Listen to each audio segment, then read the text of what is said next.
Hey everyone, it's Alec Crawford, your host for the AI Risk Reward podcast. And our special guest today is Nicole Hilgenkamp, Senior Director of Procurement and Transportation at Cargill. Welcome, Nicole, Hi, Alec. Great to be here. and great to have you. Look, I noticed, they have a pretty interesting background, and one of the things that popped out at me was that you did a summer program at the University of Manchester Business School, which sounds pretty cool. Tell us about that. Do you think other people should try that? Oh, absolutely. I have three daughters, and I highly encourage everyone to have an overseas experience, especially in your college years. It was a great place to spend a summer internship and really understand different cultures and learn how to drink Guinness stout beer. Was the Yeah. place that summer, and it was just a great experience. And it really caused me to come outside of my comfort zone in those years to understand the global world that exists outside of the US.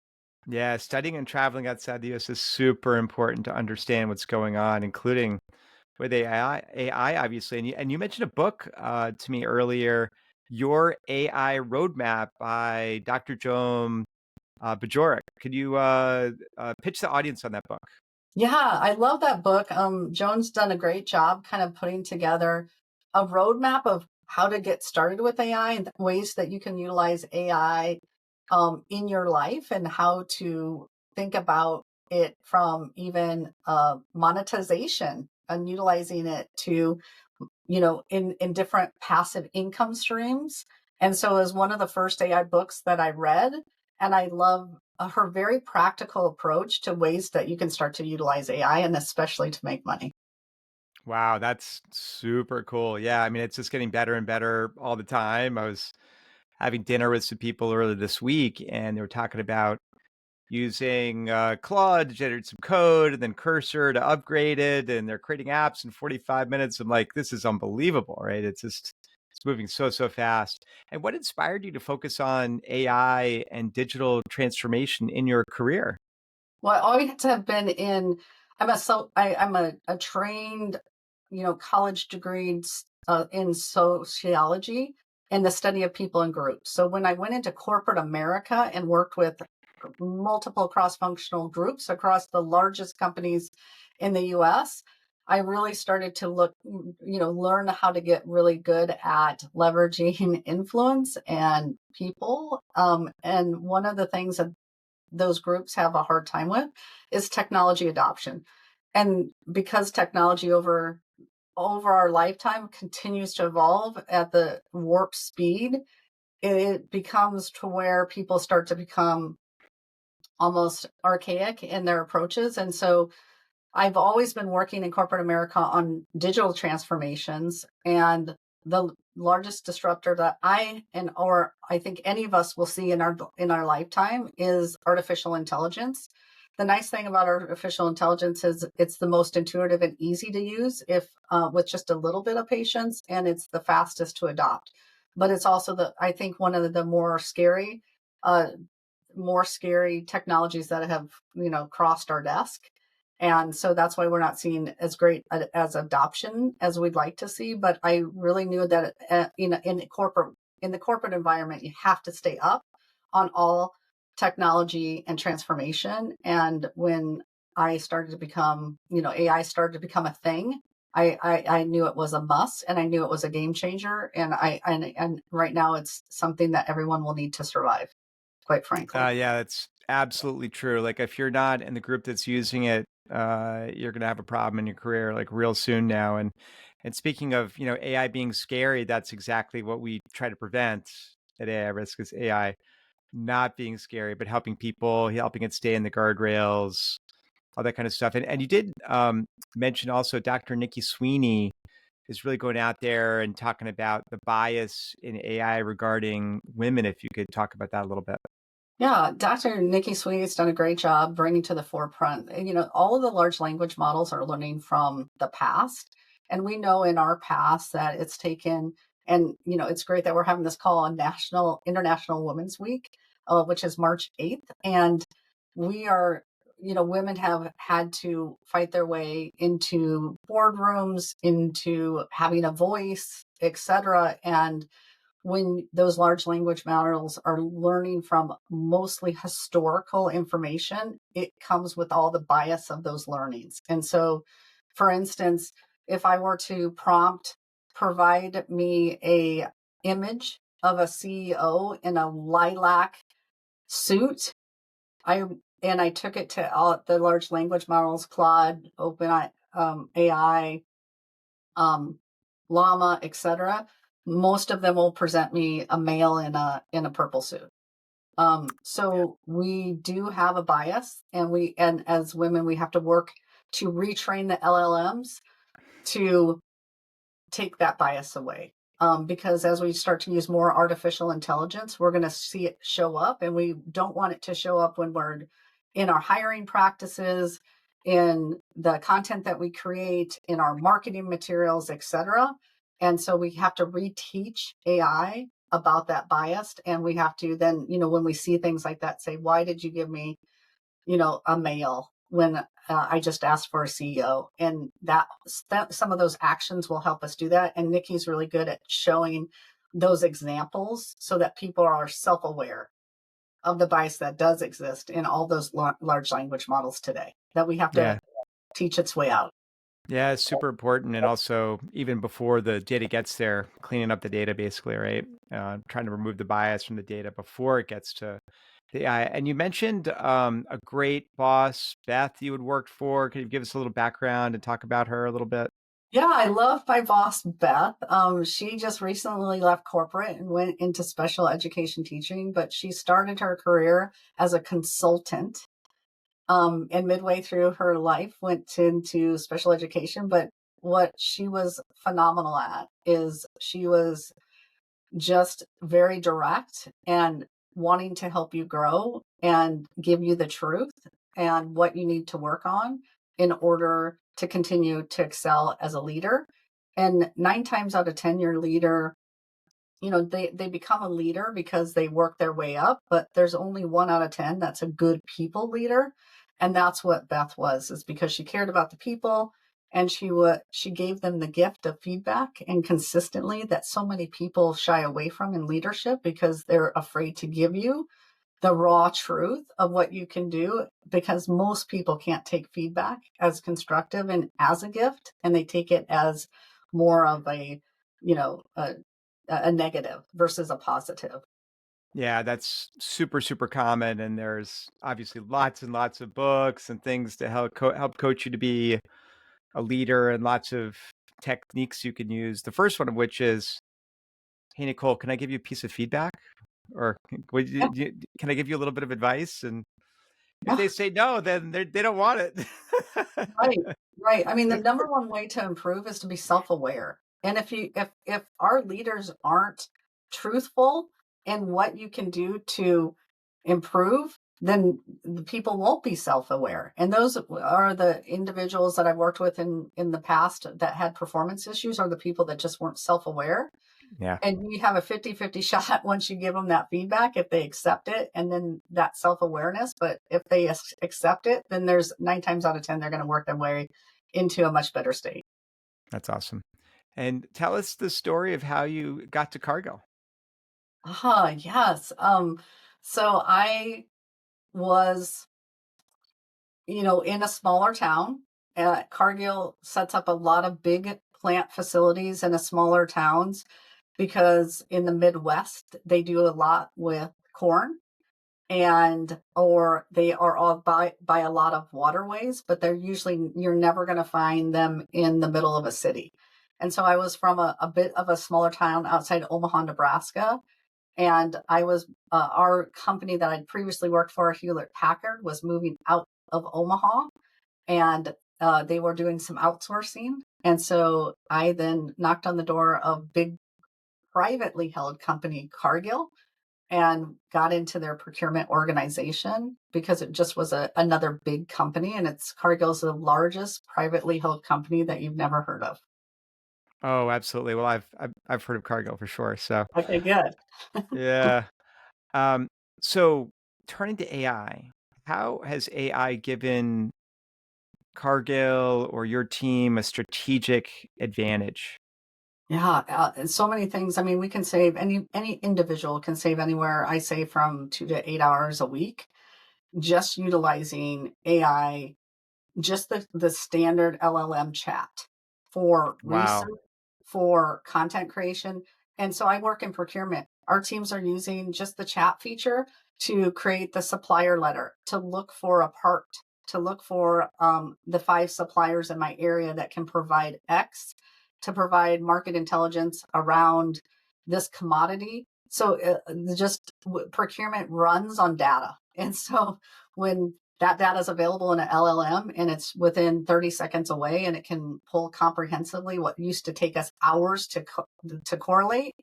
Mhm. We're saving lots and lots of hours in administrative research, data gathering activities. Where we struggle, and a lot of corporations are starting to struggle, is if they 3 things are kind of causing us to have to rethink how we can leverage AI for more automation and agentic AI and chatbots, et cetera.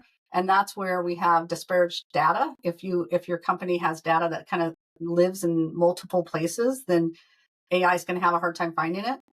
If your data is not clean, if your master data is a little dirty and it doesn't, you have 10 part numbers for the same thing, then it's going to be harder for you to automate that process. And then if your processes have a lot of variation, then you won't be able to scale as fast with some automation that AI would be able to bring. So that's where a lot of people are like, oh, it's just going to do a really great work for us. It will, but it doesn't come without a lot of effort to get your processes, your knowledge management, and your data clean in order to scale to get the biggest returns from AI automation.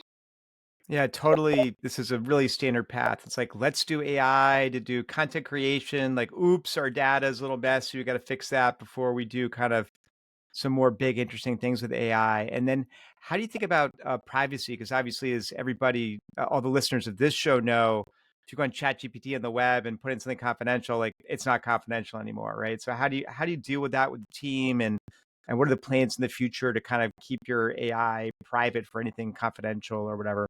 Yeah, absolutely. I mean, we definitely need to start with our guardrails, our policies, and where we have availability to play. So you're going to see big companies not necessarily go all in with all access. And so we're taking a very iterative approach to allowing everyone the availability to just first start with chat. But that took us probably a while before everyone had that access. And then to have the next level of accesses to get more and more of the LLMs and the more powerful tools, it's very small piloted teams with guardrails and policies around each of those applications, around each LLM capability that we bring forward. And we're piloting different ones throughout the enterprises to determine, the best one and the one where obviously a lot of training is going on right now to inform people. Like, don't just put in your supplier list into anything these days. Make sure you take that out, do the analysis, pull it back out, and then put the supplier names back on, etc. So it does take a lot of education, but it also takes some policy and it also takes some cybersecurity, parameters to ensure that we have everything buttoned up. And that takes a lot of time and investment. Yeah, I know that's totally true. Like there's definitely training. Like the way I think about it is there's really, 4 AI guardrails, right? Besides, obviously training people. Like one is governance. Like what do you want to allow AI to do or not do? And then who's allowed to do what with AI, with what data and what models? And then there's risk management, which is what you're talking about earlier. Like, oh, we need to take out our supplier list before we send this anywhere. And then put it back. You could actually do that by tokenizing it and then detokenizing it when it comes back. So you actually don't have to change anything or use private AI, inside your firewall. Then you wouldn't have to worry about it. And then there's regulatory compliance, which is more kind of banks and healthcare. I'm not sure what kind of regulatory compliance Cargill would have. So it would be more like, hey, let's just make sure we don't give away any secrets. And then cybersecurity, which you were talking about, where I think there's a common misconception like, oh, we've got a firewall, we're good, we've got cybersecurity, but the firewalls are not looking for attacks on Gen AI, right? They're not looking Right. for the number one OWASP risk for Gen AI, which is prompt injections or do anything now style attacks or other kind of bad things that can corrupt your AI. You need specialized tools for that, which are, pretty rare at this point. Like the big guys aren't really doing it yet. It's up to the little guys like us, basically. And so anything in the near future you guys are thinking about that you can share with us or about AI or? I mean, I think we have quite extensive lists of use cases that we're really piloting.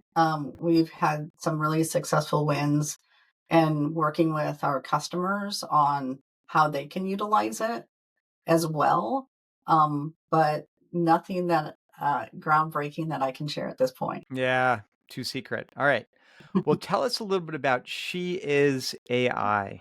Ah, this is a great group of female AI drivers and innovators coming out of Australia, and they produce a wonderful magazine that is full of AI artists of unbelievable nature with great content around AI and where it is in the market. Each magazine is filled with up to 30 different articles around different topics. So the next one coming out in March is around sustainability and AI.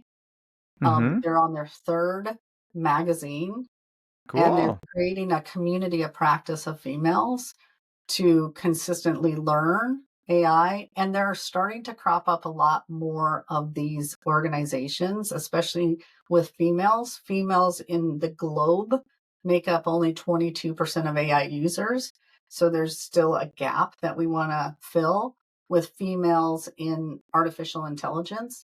And She Is AI is a great organization in which to do that. And I just really have enjoyed being in that community with other like-minded individuals, and we just feed and learn off of each other. Anything from content to consulting to creating a GPT, just all sorts of different topics. And there's a list of masterminds that go out weekly that you can participate in to learn something new every week. Super cool. That sounds awesome. What a great organization. And looking at the future, forget about Cargill for a second, and thinking about AI, is there anything you're particularly concerned about, or what worries you about AI? Yeah, I mean, I think there are things that you have to be conscious of, but there are some very scary movies that are out there that make you think that it's going to take over your entire home and send your car over a cliff, right? And you won't have anything to do about it. And that is just so far from the truth. But there's so many technology advancements that it can make, and like everything that has crossed our desks, there's the good and there's the bad. So there's so much great, powerful things. I think AI will help us to cure something very significant soon. But I also think that we could also be on the crutches of like data breaches as well. So you just have to balance it and hope for the best, but do it responsibly and understand the risks that you take as an individual with what you put into your personal AI. Yeah, absolutely. Got to be super careful about what you reveal. Even if you think all your data's out there, you probably still don't want to give it to AI. And my running joke, which I'm actually serious about, is don't give AI the nuclear codes. And I am Right. serious about that, right? So Yeah. let's shift to our next section, the advice section. So obviously you've got three daughters. Like, what advice do you give to college students who want to focus on AI? Like, what should they do? What should they study? Yeah, I definitely think that every person in college that wants to get into this, and I think a lot of them, whether they don't do it as a full-time profession, their AI should show up in every one of their careers, whether you're a fashion designer or a culinary arts or whatever you decide to be. So if you're a knowledge worker, you must be utilizing AI. If you want to do it for 100% of your time in your career, then you better get some cybersecurity, you better learn about ethics and governance, and then of course the technical aspects of it. So because it's moving so fast that you'll have to keep up on that pace, and those are all the things that you'll need to do it 100% of the time.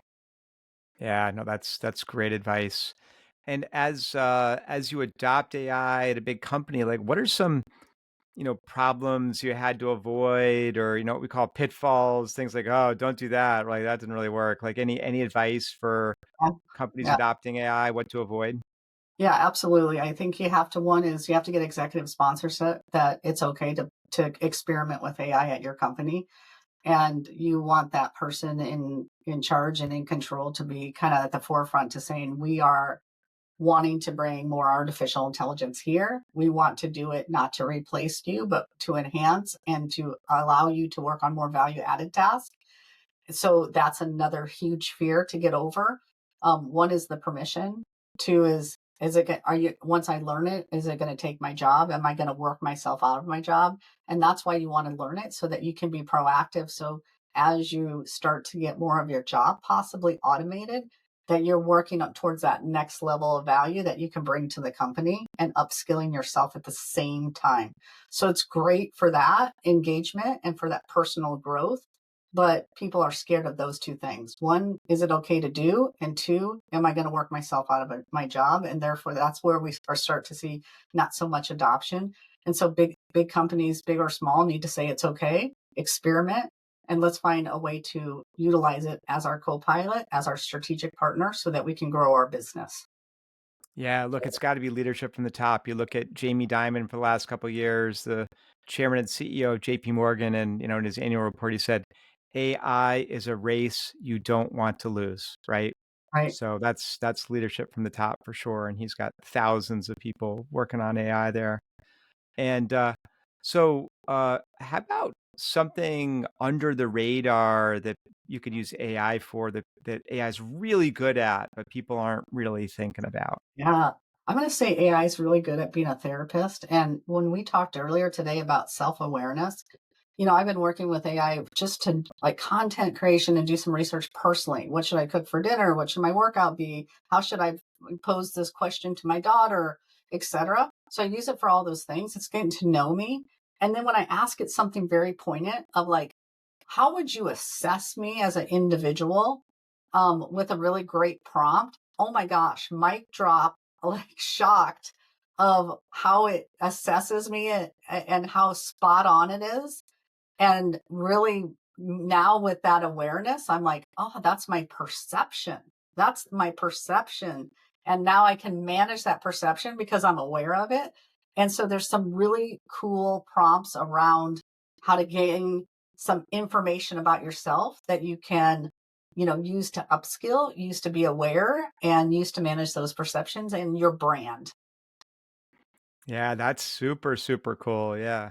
Well, it goes back to one of the first pseudo AI programs called Eliza, which was supposed to be act like a somewhere between a Freudian and a Jungian therapist. Basically, it would just keep asking the same questions over. How does that make you feel, Nicole? Exactly. All right, so we're gonna shift into our next section, which is our lightning round, where I ask you if something's underrated or overrated. And then you tell us the answer to that, or maybe it's fairly rated, and then you can give us a brief explanation why, and we'll go on to the next item. So I'm gonna kick it off with the Omaha Farmers Market, underrated or overrated? I'm going to say underrated. I mean, we live in the heartland of America, around where everything is grown. And this is where all the best of that comes together. Amazing. Yeah, I love farmers markets. Uh, Risk of a big problem with AI in the next few years, underrated or overrated? I'm going to say it is, I feel like it's a bit underrated. I Yeah. feel that people need to be more self aware of the risk and just be cognizant, be self aware of it. Yeah, I think a lot of companies have kind of gotten over their skis, like done a lot in AI and just hope nothing goes wrong, right? Like, good luck with that. Exactly. Hope is not a strategy. Right. Uh, a Reuben sandwich from Omaha, by the way, invented there in the 1920s. Yeah. Underrated or overrated? It is respectfully overrated, but with just cause because phenomenal. But we need Yeah, to keep it overrated so that people try it because it's really yeah. I'm not usually a big corned beef fan, but I like Reuben's. Going on a Warren Buffett tour in Omaha, underrated or overrated? underrated. I'm so sorry. The guy is so boring from a personal life perspective, brilliant in business, but he eats at the same steakhouse, lives in the same house, shops at the same place.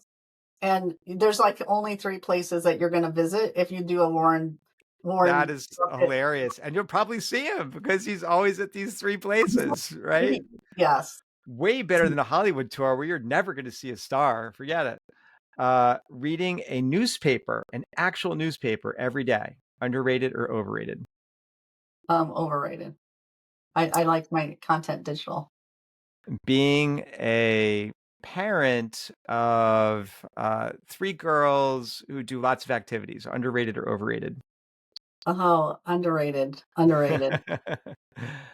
Kayaking is a hobby, underrated or overrated? Underrated, it's so awesome.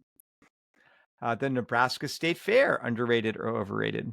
Underrated. I mean, just gonna tell you, we have a life-size butter cow that you Wow, yeah, wow. want to go We want a photo of that. We wanna send us a photo. We're gonna put it on the show notes. check it. Microsoft Copilot, underrated or overrated? It's a little overrated right now, but I think it'll get there. It'll get there. It'll get better. Version It'll 3. get better, but they're Yeah. really hyping it up. But, they did a great job in their last big conference to overrate it. Yeah. Yeah. Lots of overpromise, underdeliver there. Yeah, yeah. And finally, last but not least, and you may or may not have seen this movie yet, but the Oscar-winning movie, Anora, underrated or overrated? I haven't seen it, so I can't even All right. Well, what do you think? you What do you think? I think it was overrated. Okay, I watched it early this week after it won an award, and it's like, you compare it back to the earlier Oscar winners, like The Godfather and stuff. You're like, what? Like this is an Oscar-winning movie, but hey, times change. So okay, I'll put it towards tastes the change, bottom. times change. Anyway, How about you? well, I just wanna know your number 1 use case for AI. oh yeah, no, well, look, turning it around. That's awesome. You must be a sociologist. I think so for me personally, my number one use case for AI is on the podcast where I save myself hours every week.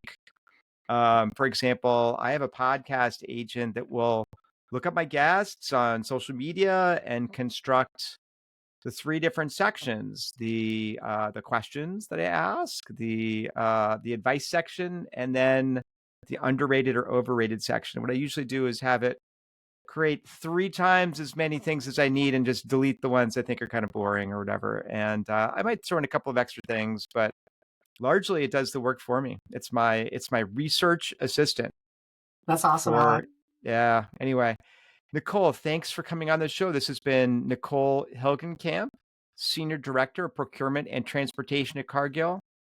Great to have you on the show, Nicole. Thanks, Alec. Thanks for bringing awareness to artificial intelligence. Have a great day. Love doing it.